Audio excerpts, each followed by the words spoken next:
Hello and welcome to Daily Spark TV, where we want to enlighten, inspire, and empower you. Well, today we are talking about fostering. We're talking about being a foster parent, and we do have an advocate here with us today. So her name is Tawnya Gregory. She has been a member of senior staff. She has served on several boards and speaks publicly in the school system, as well as with women's meetings and internationally. She has been a minister since 2004. Tawnya grew up in a home that had 22 foster children. So yes, she is indeed an in-house specialist. She has also had some personal experience in her adulthood life as well with doing that. Now, she has also written a book called A Natural Child in a Foster Care System, a full-time story that is ever evolving. And I can't wait to talk to her about the foster care system.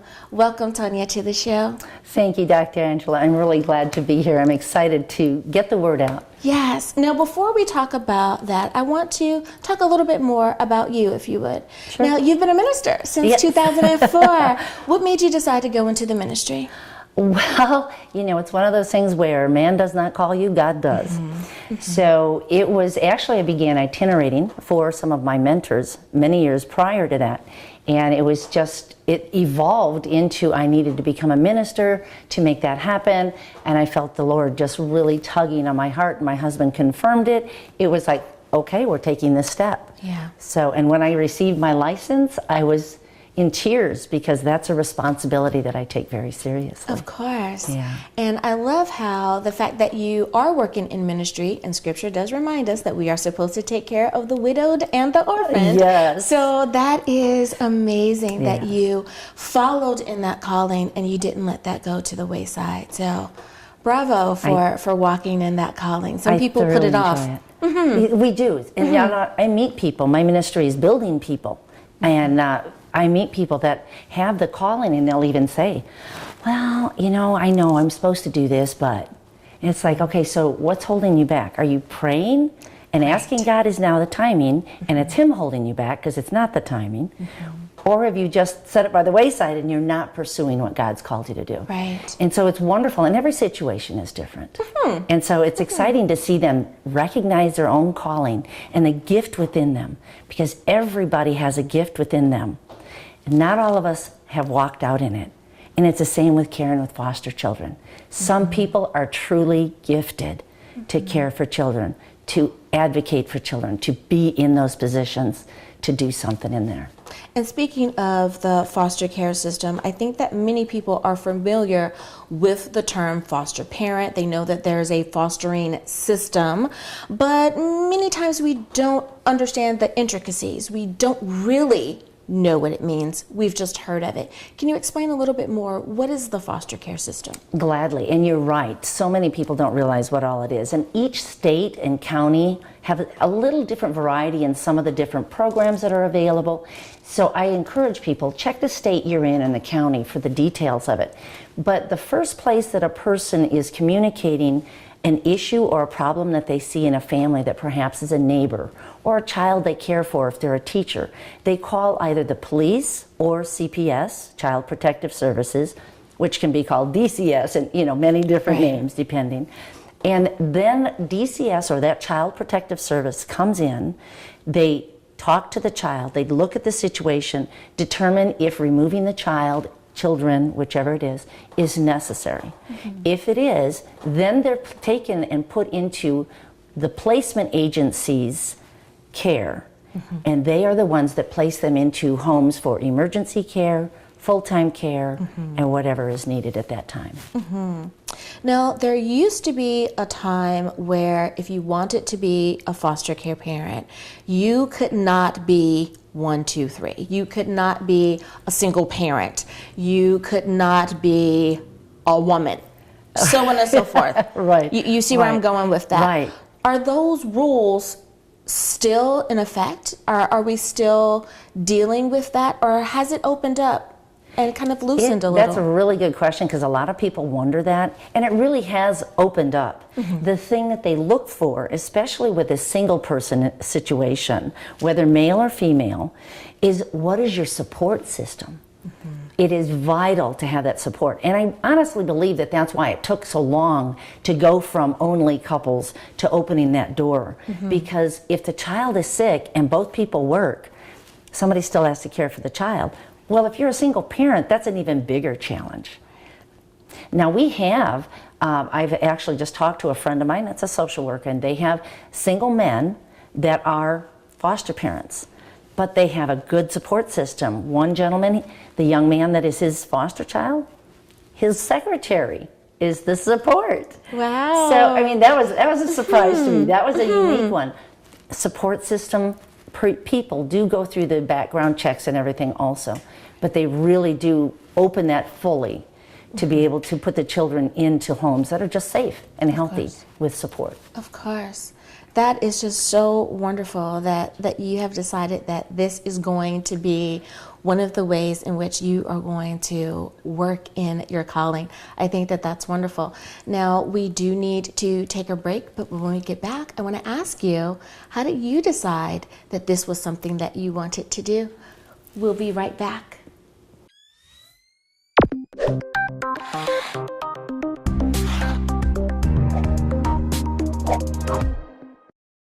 Hello and welcome back.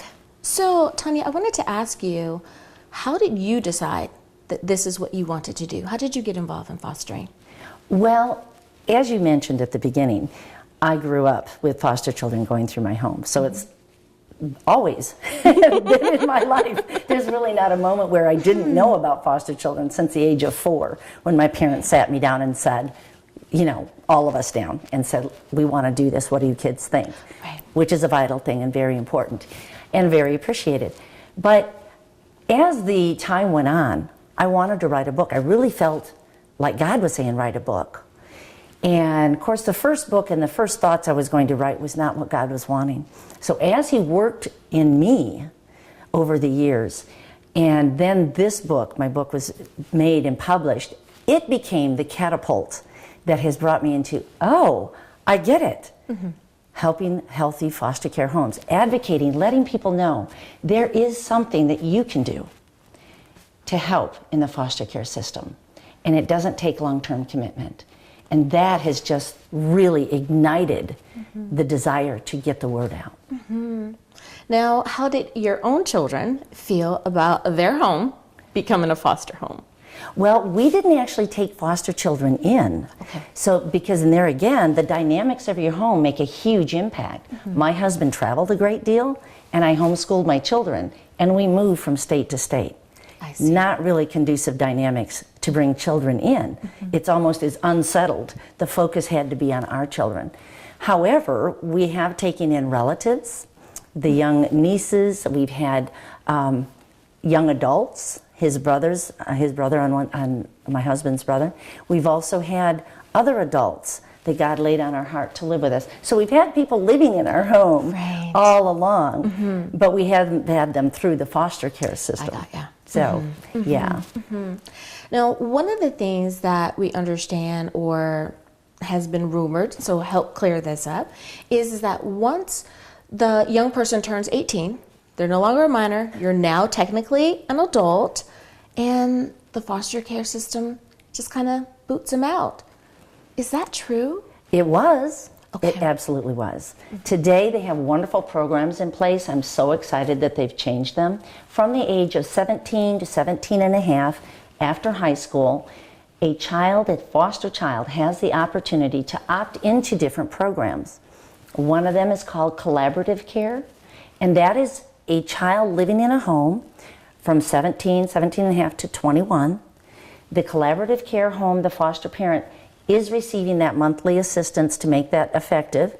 At the same time, the college is paid. They do have to be in college, and the intention is to teach them adult life skills. So it's a wonderful program. And there's also the Older Youth Incentive Program, which is paid assistance, excuse me. I don't know if it's all paid college. Assistance in college finding housing, and finding employment. So now there are programs that foster children can opt into, and that's a wonderful thing to have.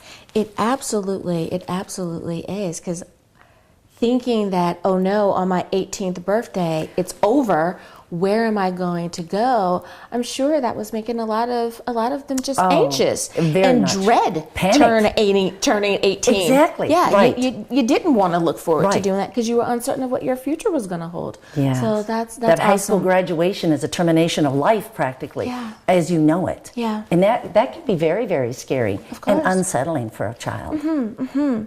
Now, I want to ask about the support team for those who choose to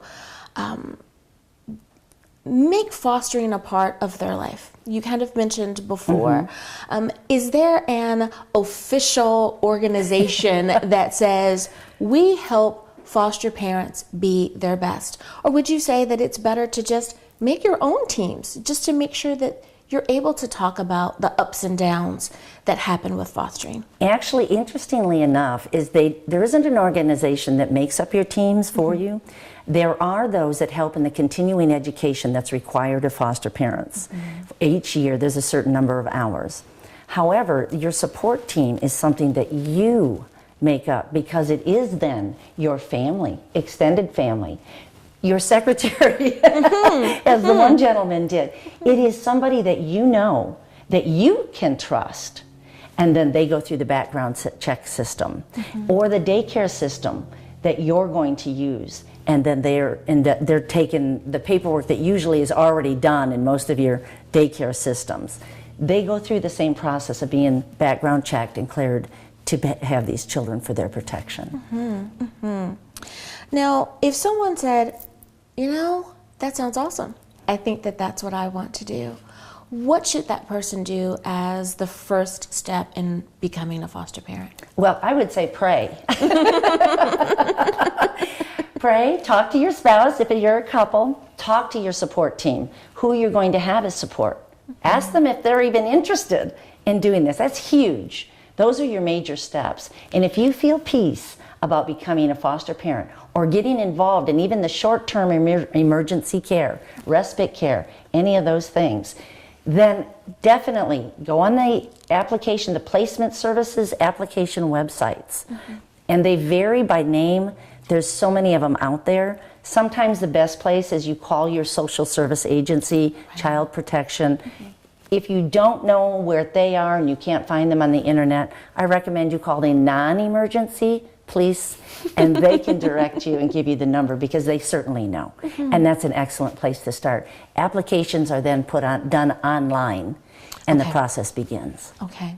Now, you mentioned 2 additional phrases there that I'm sure perked someone's ears up, and you said respite care and short-term, I believe? Emergency short-term. Emergency Yes, short-term. yes. Can you tell us a little bit more about that? Absolutely. Sometimes a person would like to help, but the whole idea of having a child full-time in their house is just not possible. But what people can do is they can become an emergency care home, which means a child coming out of the home that they're in, whether it's a guardian already or whether it is a home of their parents, then they are placed in your home for a short time while a long-term care is found. This could be anywhere from 3 days to maybe 10 days, 2 weeks, somewhere along that.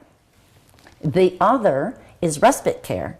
Now, respite care is literally giving the current foster parents a little bit of a vacation so they can regroup with their natural children if they're in the home, or say something comes up in the extended family and they need to go address that. They know that the child is safe. They schedule it with the respite care people. It's a weekend, it's a week, kind of like having a little camp in your house. It can be fun, and we encourage respite care. Make it fun. Make it VBS or something, you know. But it can be a very good experience. Of course. And a very needed for the current foster families. So those are some of the short-term, smaller commitment timeframes that people can do. I love it. Well, Tania Gregory, thank you so much for being on the show with me today.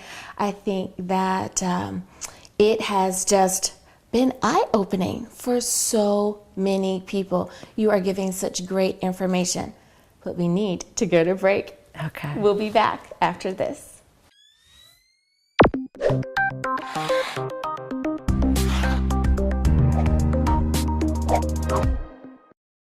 Hi, I'm Tawnya Gregory, and I have had the opportunity to talk to Dr. Angela about advocating for healthy foster care homes, and I really want to encourage you to do so. If you have always wondered, could I do it? Would I do it? Or maybe you know somebody that has, or like so many, you've had a negative feedback as to what's going on and what you have heard about foster care. I want to encourage you, take a look and see if my book can answer some questions that you might have. I was raised in a home that took in foster children. We had 22 children go through my life from my age of 4 to 16, and I wouldn't change it for the world. Was it always perfect? No, but it was the best life. It really made me who I am today. It really gave me a heart for people. I want to encourage you that if you want to learn, the stories in here will tell you how we got through it and the positive outcome, because there is one if we try. You can check it out on my website, tlgministries.org. There's a tab that says Bookshop. Take a look at it. You may find it more encouraging than you know. Take a look at also the web pages and the blogging that I'm doing. I hope it'll answer some questions. Feel free to ask me. My contact information's on my website, tlgministries.org. You'll notice it's written in a pen name because I wanted my family to have a chance to say they were okay with me talking about our life. God bless you.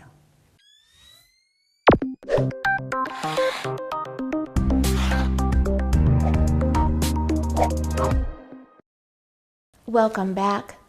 Tanya, now, if I understand correctly, there's something called CASA? Could you explain a little bit more about that? CASA is a national program that's run through the court systems.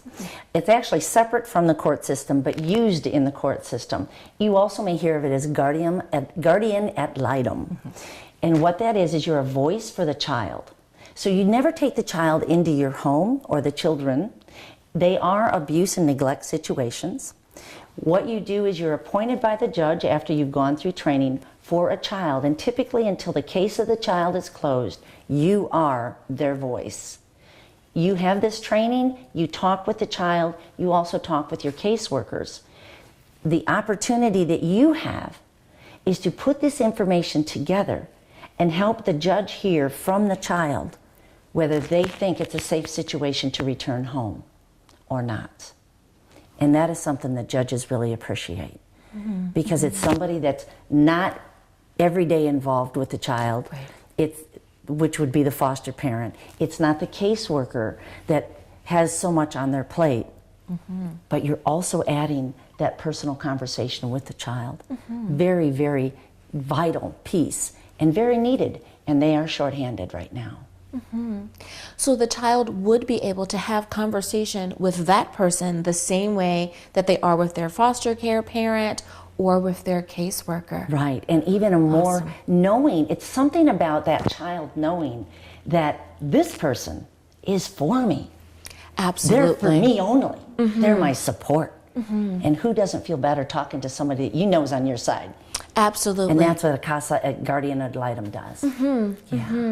Like you said, having that reassurance, and especially if you've come from a situation where you felt that no one wanted to hear your voice, no one was on your side, and now you have someone who's willing to speak for you. That's awesome. It's amazing. That's awesome. It really makes a difference. I love that. And I don't think that people are as aware about that particular part of the program. You're right, they're not. So many people that I've mentioned, have you ever heard of CASA? And they're like, what? They may have heard of guardian ad litem. And they're like, oh yeah, but aren't they lawyers? No. Right. They really aren't. They're loving people that want to help children, which is kind of an amazing thing, because when I first thought about it, I thought it was a paid lawyer, and it is not. And I think most people do. I Not think so. realizing that that is the way that they could actually help and be that advocate. Exactly. I love it. It's CASA. Search it on the internet. You'll find out how to get in touch with people. Talk to them. They will talk to you, give you the understanding in depth as to what it is. And if it's for you, you will be very glad you did. Now, I want to talk a little bit about training. You did mention that, thank goodness, there are the background checks that are done to make sure that our children are going to be okay in the care of the adults that are assisting them. But when it comes to training, you can have a really great heart and still not know what you're doing. Yes. So what is the training like? It really varies. There's probably more than what I am even aware of, but when we were doing a program at our church, we were talking with DCS, as it was called then, and they have programs where foster parents come in, and it's usually done in a volunteer setting. So a group of people volunteer to host it. And then they have a speaker that speaks about child-related things, parenting-related things, health things. They have books that they read, that they do a report on, that then is turned in. And this is the things that maintain their license, just like so many of your other careers. You have to have a certain amount every year. And it's not a large amount. I want to say it was either 9 to 12 hours. Okay. And they give you how those calculate out, how many hours a book calculates for. And you put that together in your time. Maybe you get together once in a while. When they do the get-togethers and they have a motivational speaker or someone that's helping to understand things, the adults also have a chance to talk to one another. Right. It's a support system. And the kids are typically having a good old time someplace else, being shared the idea that you're important too. Right. You're not a castaway. We care. Somebody cares for you. And that, of course, is helpful too. That is awesome. Now, with that being said, someone may say, well, I'm not officially in the program yet, but there's an expo, there's a conference coming up within the next month before my paperwork goes through. Should they go on and be proactive and just attend? You know, I would say that question is best answered to the county or the placement agency they're working with, because every area has a little bit of difference. Yeah. So I would say ask the agent that you're working with. That would be your contact's best place to get an answer. Smart advice. Smart advice. Do what's required for your city or for your county. Right. I love that. Now, I don't want to necessarily put you on the spot, but I'm going to ask for nuggets of wisdom. Okay. There may be someone who says, yes, I really, really want to be involved and I want to know more, not just about the fostering, but about all of the programs that are available. Do you have 2 or 3 tips that you can share with someone? What should they do? Well, I would say first contact a placement agency. You know, they can answer the questions far better than anybody, because as the laws and the programs develop and change, they're the ones that are in touch with all that information. So my encouragement to you would be, go check with who's in your area. Find out what is available. They typically know of all the different programs that are available for the foster care families. Another place would be if there's a foster family that you know of, or that your kids know of in school. Talk to them and say, can I help? Can I talk to you about what it's about? What do you think of being a foster care parent? That's always good, because it's firsthand information. I love it. Like I said earlier, great information. I'm so glad you were on the show. Thank you, Tania Gregory. I'm glad I was here. Thank you for having me, Dr. Angela. Thank you. Now, I hope that you have enjoyed the show as well. I know that I have learned a great deal. Be inspired, be encouraged, be empowered. See you next time.